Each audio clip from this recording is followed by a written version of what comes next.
We have, and we've got a few things to unveil. There's Patrick's sculpture, which you'll talk about in a minute, and we've got the stone carved bench, which you've probably seen in the distance, that came from the stone carving competition. And we've got a few smaller bronzes to carry on the theme from the little bronzes that we did with the school children in the area, and a few more stone carvings that we did with Bath City College as well. And they will all become evidence in the opening of the park later this year. That's due in July, isn't it? It is, yes, and there'll be a celebration as the finishing of the park and the opening of it officially. And as you can see, it's starting to come together now. Yeah, there have been a few problems, a few dead trees, but I suppose the replacements will come later in the year. Yeah, absolutely, they are planned. They were so affecting, the fact that they were dead, and everybody, noticed it. It was just unfortunate, but the Crest have certainly got plans to replace them and make that good. You and I go back to before the old Destructor Bridge was dismantled. The thing I'm looking forward to seeing is the two scrolls from one end. Is it still planned to put them in this new park? Indeed, the bases are in. You can just about make them out in the other side of the park, and we are looking at which date to install them. Again, they're heavy and they need some care putting in, but they will be part of the grand unveiling, yeah, for sure. We're looking forward to that. Patrick, we've got you here. You have one major sculptural piece down here already, don't you? Yeah. The other side of the Victoria Bridge.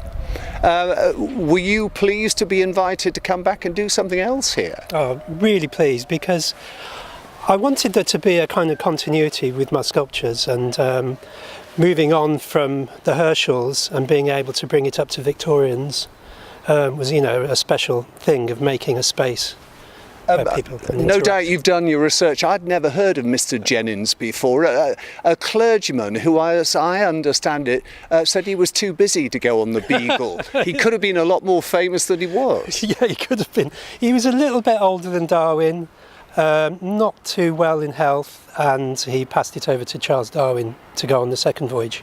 Well, it's undercover, but can you give us any idea how you are interpreting Jennings? Okay, well, what I've done, I've made a kind of poetical space where two people could have met, well, they did meet, and instead of them sitting on the bench, there's just a footprint of their interests. So you can sit in the seats where they may have sat, and think about your own thoughts, but also interact with these two characters that changed the world. Can I just say something there? One of the intentions was to carry on and have a consistency of that that the Herschels brought, to bring it into the park and make it continue through the site. So again, there's a little bit of a trompe-l'oeil about it.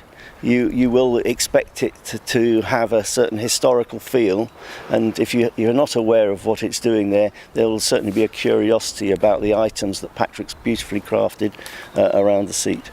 You are well known for the sort of interaction in your work between the natural and the man-made. Exactly, that's right, yeah. So yeah, my normal sculptures that I show in Bath quite a lot are interactions between wildlife and man-made thoughts and objects.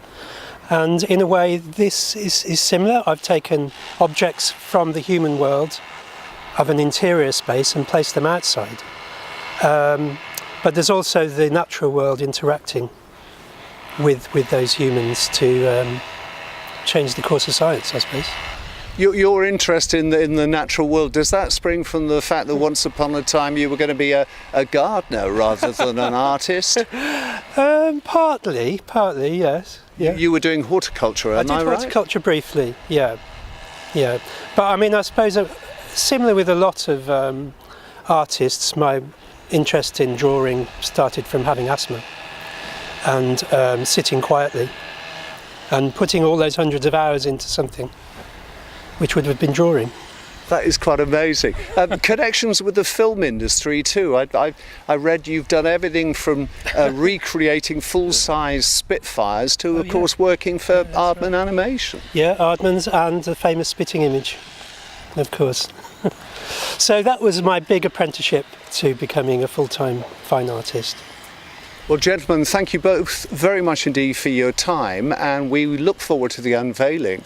And Peter, I'm sure you look forward to the completion of the project and people enjoying this facility. Yeah, absolutely. We're hoping that people will find lots of discoveries, to enjoy that are embedded throughout the park and the site. And I'm sure once the planting's all grown up and people are starting to populate it and use it, it'll just be part of their environment. It'll just add a richness to this area. And I'm sure both of you would agree, as you are both artists, that the more sculpture in Bath, the better. Yeah, the more artists engage with projects is certainly good. I think their creativity, their visions, their questioning of what is meaningful, the skills, that we need it. We need to encourage that creative thinking and engagement with our landscape. How you place it in a World Heritage City, that's a big concern and consideration that needs to come. But I think now Bath is getting to a stage where it is actually brave enough to take on the contemporary in this heritage environment, and so I'm certainly behind those that have ambitions to do that. That's a good word, brave. Patrick, there are stories rumbling about there's Professor Tim Mole wants a statue of John Wood in the circus. The Jane Austen Society want Jane up somewhere. What's your reaction to all of this? Well, that sounds great. Taking the heritage of Bath into the outside world and not keeping it in museums has got to be good, where people can interact.